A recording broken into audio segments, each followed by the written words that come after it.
تو پھر یہ کس نے کیا؟ دوسری بات آپ نے جو تو پھر کہا اس کا کہ تعلق تو جماعت اسلامی سے بنتا ہے، نہ متحدہ قومی موومنٹ سے کہ 20 سال رہے 15 سال رہے. ایکچولی تو پھر جو اتنے عرصے سے پیپلز پارٹی وہاں پر حکومت کر رہی ہے، ایکچولی تو پھر ذمہ داری پیپلز پارٹی کی بنی. نہیں، ذمہ داری کی بات جو آپ کر رہے ہیں 2003 میں گورنمنٹ کس کی تھی جب اس کے اوپر 2 فلور اور بنے تھے؟ بات تو یہ ہے کہ بھائی آپ 2003 کی بات کرتے ہیں، 2003 میں کس نے پرمیشن دی کہ 500 سے 1200 دکانیں بنا دی جائیں؟ آپ نے میئر کی بات کی ہے، تو میئر جو کراچی تھے وہ اس وقت جو تھے نعمت جماعت اللہ اسلامی خان. کے تھے، نعمت اللہ خان صاحب. جماعت اسلامی سے ان کا تعلق تھا. وہاں کوئی تھوڑا سا پڈا بھی بنا، جب اس کے اوپر بلڈنگیں چڑھائی جا رہی تھی لوگوں نے احتجاج بھی کیا، پھر اس کی اجازت بھی دے دی گئی. دوسری بات یہ ہے کہ اگر یہ کہا جائے کہ وہ الطاف حسین کے جو تھے وہ گن مین تھے یا ان کے گارڈ تھے، تو ایسا کچھ نہیں. یہ گل بلڈر والے ہیں، یہ گلستان جوہر میں ان کا بڑا جو ہے وہ سیٹ اپ ہے. یہ 3-4 بھائی تھے، آپس میں جھگڑے ہوئے، کسی نے چاچا کو قتل کیا، کسی نے بھتیجے کو قتل کیا، اور اس طرح کرتے کرتے جو ہے وہ اچھا. تقریباً گل خاندان جو تھا وہ ختم ہو گیا. لیکن یہ انہی کے نام پہ ہے، یہ جو گل پلازا ہے یہ گل بلڈر کے نام پہ ہے، اس کا کسی سیاسی جماعت سے تعلق نہیں تھا. لیکن یہ ضرور آپ کہیں گے کہ کوئی بھی اس میں جو ہے اس میں بری و زبان نہیں ہے. اگر 2003 میں اس کی اجازت دے دی گئی تھی، لیکن اس کے بعد کیا ہوا؟ اس عمارت کے ساتھ جو کچھ ہوا اس کے بعد آنے والی حکومتیں بھی تو اس کی ذمہ دار ہیں. خاص طور پر آج ہم باقی چیزیں چھوڑ دیں، ہم انسانیت کی بات کریں. 14 سال 15 سال 16 سال 17 سال کا بچہ جو ہے اس میں مزدوری کر رہا ہے. تو یہ چائلڈ جو ہمارے یہاں جو پروٹیکشن آرڈر ہے، اس کی ذمہ داری کس کے ذمہ جاتی ہے؟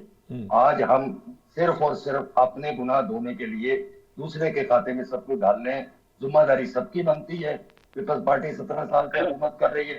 اس سے پہلے M Q M Jamaat Islami کون نہیں آئے؟ مصطفیٰ کمال تھے، وسیم اختر تھے، اپنا اس سے پہلے جماعت اسلامی کے میئر رہے. افغانی بات یہ تو آپ عبدالستار افغانی 10 میئر سال رہے. افغانی صاحب، عبدالستار افغانی صاحب تھے، نعمت اللہ خان صاحب تھے. تو پھر آپ ذمہ داری کس پہ ڈالیں گے؟ وہ کہیں گے کہ پیپلز پارٹی 17 سال سے حکومت کر رہی ہے، یہ کہہ رہے ہیں کہ 30 سال ان دونوں نے مل کے کی. کسی نہ کسی کی ذمہ داری تو بنتی ہے نا. ٹھیک ہے. تو میں ہم آپ کے پاس واپس آتا ہوں. میں ذرا چاہوں گا کہ میں عظمیٰ کاردار صاحبہ سے یہ بات ضرور پوچھوں پہلے، کیونکہ ہمارے حسان صابر صاحب جو ہیں، میں آپ کی طرف بھی آؤں گا. حسان صاحب، عظمیٰ کاردار صاحب، یہ جو ایک پرابلم ہے ہمارے ہاں قوانین پر عمل درآمد، جو ایک بڑا میجر پرابلم ہے، جو سب سے زیادہ پرابلم ہی شاید پاکستان کو اس چیز کی ہے کہ قوانین تو ہم بنا لیتے ہیں، اتھارٹیاں بھی بنا لیتے ہیں. اب یہ ثانیہ گل کے اوپر پلازا کے اوپر جو ہے وہ کمیٹی بھی بن جائے گی، 2-4 دن ہم روئیں گے، سوگ منائیں گے، پھر ہمارا وہی ایک وتیرہ ہوگا. نہ کوئی چیز کہیں تبدیل ہوگی، نہ ہی کوئی تبدیلی کے آثار جو ہیں وہ نظر آئیں گے آنے والے وقت کے اندر. بس پھر ہم رو دھو کے پھر نئے سرے سے وہی معمول کی زندگی پر ہوں گے. بسم اللہ الرحمن الرحیم. اتنا دل افسردہ ہے اور اتنی تکلیف ہے، آپ یقین کریں کہ بیان سے باہر ہے. 27 جانوں کا ضیاع جو ہے وہ ایک قومی سانحہ آپ اس کو کہہ سکتے ہیں. کتنے لوگوں کی چراغ گل ہو گئے اور زمین بوس ہو گئی، ان کی ساری جو ہے بزنس اور ان کا مستقبل اور ان کے ظاہر ہے سب کے ساتھ. لیکن دیکھیں، یہ کوئی قدرتی آفت نہیں تھی، یہ وہ سانحہ ہے جو کہ انسانی غفلت اور کرپشن کا نتیجہ ہے. جب آپ کے سسٹم کمزور ہوتے ہیں اور انڈیویجلز اور مافیاز آپ کے زیادہ سٹرونگ ہوتے ہیں، تو اس کا اینڈ رزلٹ یہی نکلتا ہے جو ہم دیکھ رہے ہیں. اور کراچی میں تو سالہ سال سے ہم سنتے آ رہے ہیں کہ ہر کام جو ناجائز ہے، جو اللیگل ہے، جو غیر قانونی ہے، وہ مافیاز کے ہتھے لوگ چڑھے ہوئے ہیں اور پیسے دے کے تو وہ ہر غیر قانونی چیز جو ہے وہ وہاں پہ ہو رہی ہے اور چل رہی ہے. کسی کو کوئی خیال نہیں ہے وہاں پہ کہ آپ نے ایک قاعدے قانون کے مطابق چلنا ہے. کے ڈی اے ہو گئی، کے ایم سی ہو گئی. دیکھیں، اگر کوئی گھر بناتا ہے، کوئی بلڈنگ بناتا ہے، تو اگر آپ بائی لاز کے خلاف کوئی کام کرتے ہیں تو کیسے ہو سکتا ہے کہ آپ وہ نقشہ اپروو کروا لیں جب تک کہ وہ رشوت بیچ میں انوالوڈ نہ ہو. رشوت جو ہے وہ اور لینے والے کون ہوتے ہیں؟ محکمے، جن کے ہاتھ میں یہ سارا کنٹرول ہوتا ہے، اور حکومتیں جو جن کی سرپرستی میں یہ محکمے چلتے ہیں. عوام جو ہے وہ تو مافیاز کے ہتھے چڑھتی ہے. وہ ایک انسان نے اگر آپ نے اس کے 10 قسم کے آپ نے مشکلات ڈالنی ہیں اس کے کسی بھی کام میں، تو وہ تو کہے گا لو بھائی یہ رشوت لے لو اور میرا یہ کام ہونے دو. اور یہی ہوا ہے. کہیں دنیا میں فائر فائٹنگ اور safety precaution, civic defence, hydrants, ان کے جب تک بائی لاز اور قوانین کے مطابق آپ نقشہ میں شو نہیں کرتے، وہ نقشہ اپروو نہیں ہو سکتا.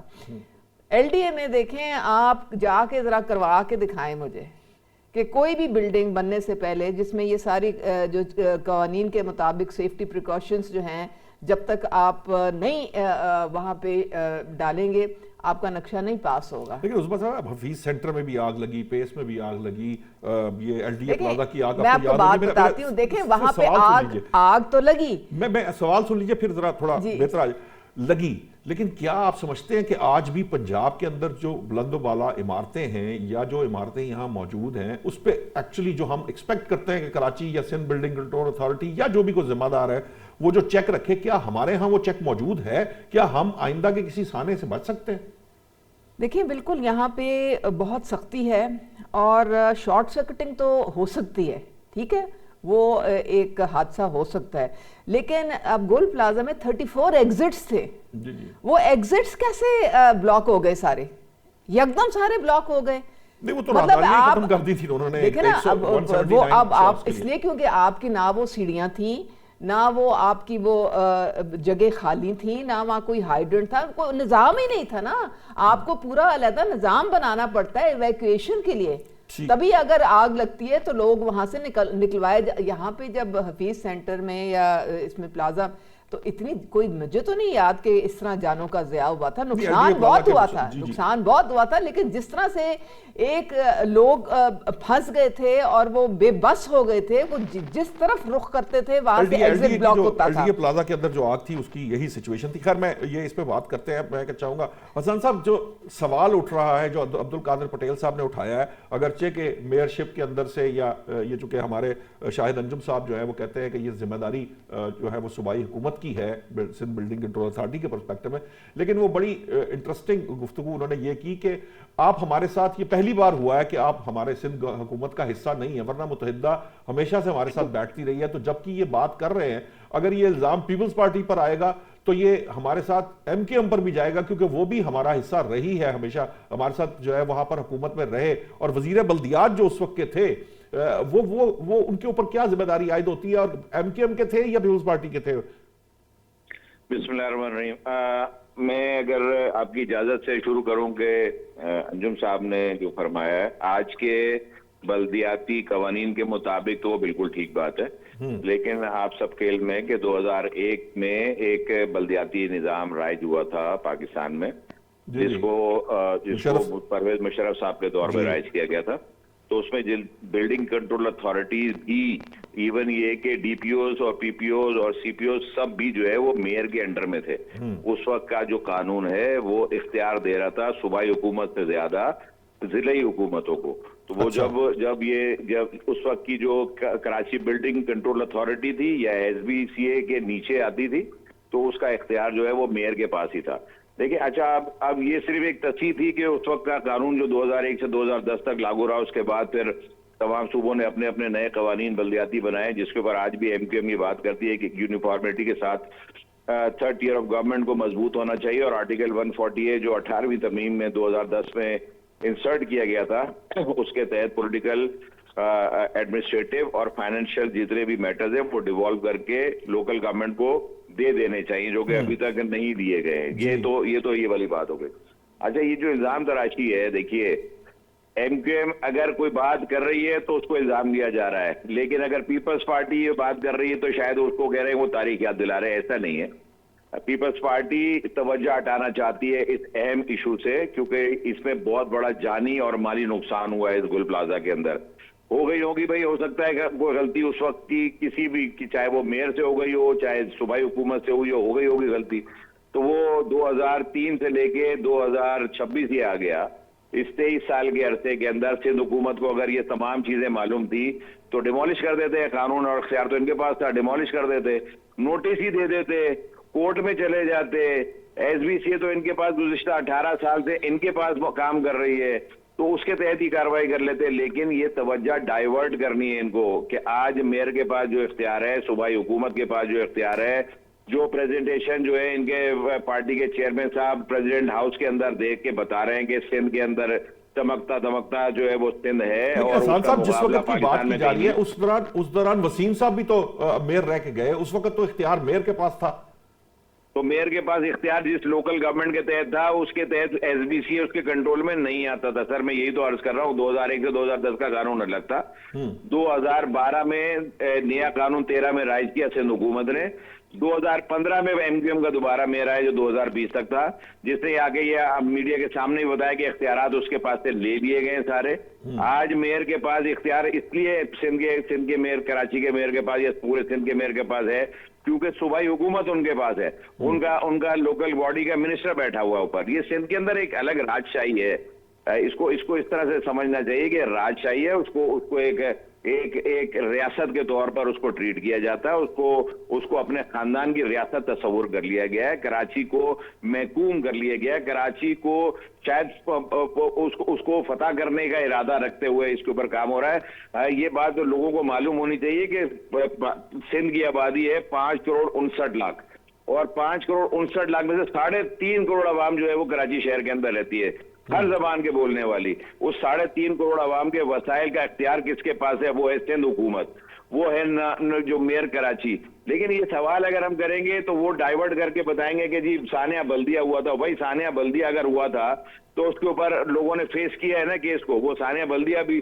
وہ جس ایویڈنس کی بات کر رہے ہیں وہ کسی دن مناظرہ کر لیں آگے, وہ کورٹ کی ایویڈنس پڑھ لیں آگے, وہ دیکھ لیں کہ کن فیصلوں کو کس طرح سے نافذ العمل کیا گیا. وہ آج بھی کورٹ میں پینڈنگ ہے.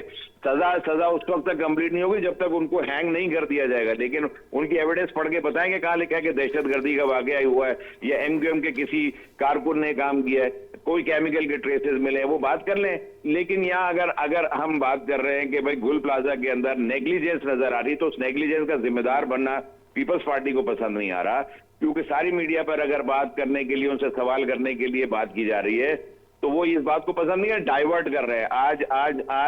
آج انہوں نے یہ بات کر کے اسمبلی کے اندر یہ بات کر کے اس چیز کو ڈائیورٹ کرنے کی کوشش کی کہ بھئی یہ جو بات کر رہا ہے یہ تو خود ملزم ہے. اچھا بھئی چلیں ملزم ہے, اور ملزم ایک منٹ کو مان لیتے ہیں کہ بھئی یہ ساری کاروائی اور 2 لوگ پھانسی چڑھ گئے, تو آپ بھی اپنے لوگ پیش کر دیں نا کہ جن کی نیگلیجنس کی وجہ سے یہ ثانیہ ہوا ہے, آپ بھی پیش کریں پھر ان کو, آپ بھی جوڈیشل کمیشن بنوائیے, آپ بھی جو ہے وہ جی آئی ٹی بنوائیے, آپ بھی اس کے اندر پیش ہوں, آپ ایویڈنسز پیش کریں کہ آپ بے گناہ ہیں اور آپ کے ہاتھوں کوئی ظلم نہیں ہوا ہے شہر کے ساتھ, کسی قسم کا جو ہے وہ آپ نے کوئی غلط کام نہیں کیا.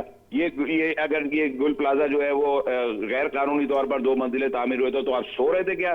ایس بی سی آپ کے کنٹرول میں تھا, صوبائی حکومت آپ کے کنٹرول میں 2008 سے لے کے 2026 آ گیا, آپ کے پاس نہیں تھا اختیار کہ ابھی تک یہ کر لیتے اور رپورٹ دیتے چلے گل پلازا کا واقعہ ہو گیا نا, اب یہ رپورٹ دیتے ہیں, جمع کرائیں, میڈیا کے سامنے جمع کراتے ہیں, کسی کے آگے جمع نہ کرائیں, آپ کے سامنے پیش کریں کہ کتنے ایسے اور پلازاز اور شاپنگ سینٹرز اس شہر میں اور بلڈنگیں بنی ہوئی ہیں, وہ چاہے 2003 سے بنی ہوئی ہوں, 2000 سے بنی ہوئی ہوں, 1995 سے بنی ہوئی ہوں. وہ تو 2023 کی رپورٹ میں وہ تو حسان صاحب وہ آیا نا 2023 کی رپورٹ میں کہ 276 ایسی بلند و باغ جسے کہہ لیں بلند و بالا عمارتیں ہیں جس کے اندر ایون فائر سیفٹی کا سسٹم ہی نہیں ہے, اور نہ ہی سر یہ کراچی, معذرت کے ساتھ آپ کی بات کر رہا ہوں, کراچی میں کسی بھی شاپنگ سینٹر کے اندر یہ سسٹم موجود نہیں ہے. ایون یہ کہ جہاں لگا ہوا وہ بھی ایکسپائر لگا ہوا ہے. ان سے سوال یہ رکھیے کہ یہ ان تمام بلڈنگوں کو نوٹس دے دیں نا, کورٹ میں چلے جائیں نا, جا کے کہیں کہ بھئی یہ سب جو ہے وہ غلط تعمیر ہوئی ہوئی ہے اور ان کو گرانا ضروری ہے. نہیں کریں گے یہ کام. یہ صرف اس سارے ایشو کو جو ہے وہ ختم کرنے کے لیے کہ ان پر سوال نہ اٹھے, یہ اس طرح کی باتیں کر رہے ہیں اور ڈائیورٹ کرنے کی کوشش کر رہے ہیں, اس سے زیادہ کچھ بھی نہیں ہے. ٹھیک, میں شاہد انجم صاحب مجھے یہ بتائیے کہ 2023 کی جس آڈٹ رپورٹ کی ہم بات کر رہے ہیں یا فائر سیفٹی رپورٹ کی بات کر رہے ہیں, ایک پوائنٹ حسان صاحب کا یہ تو بالکل درست ہے نا کہ ٹھیک ہے اس زمانے میں فرض کیجئے کوئی بھی وزیر بلدیات تھا یا 2003 میں کسی کی بھی ذمہ داری تھی, لیکن 2008 سے 2026 کے درمیان تو پیپلز پارٹی کی حکومت رہی, اس دوران اس کے اوپر کوئی کام کیوں نہیں کیا گیا؟ اور چلے اس کو بھی چھوڑ دیں, یہ جو ابھی 2023 سے لے کر اب 2026 ہے اس میں جو رپورٹس دونوں سامنے آئی اس کے اوپر بھی کوئی عمل درآمد آپ کو نظر آ رہا ہے کہیں پر؟ کوئی ایسا کوئی آپ نے دیکھا کہ کچھ ہوا ہو؟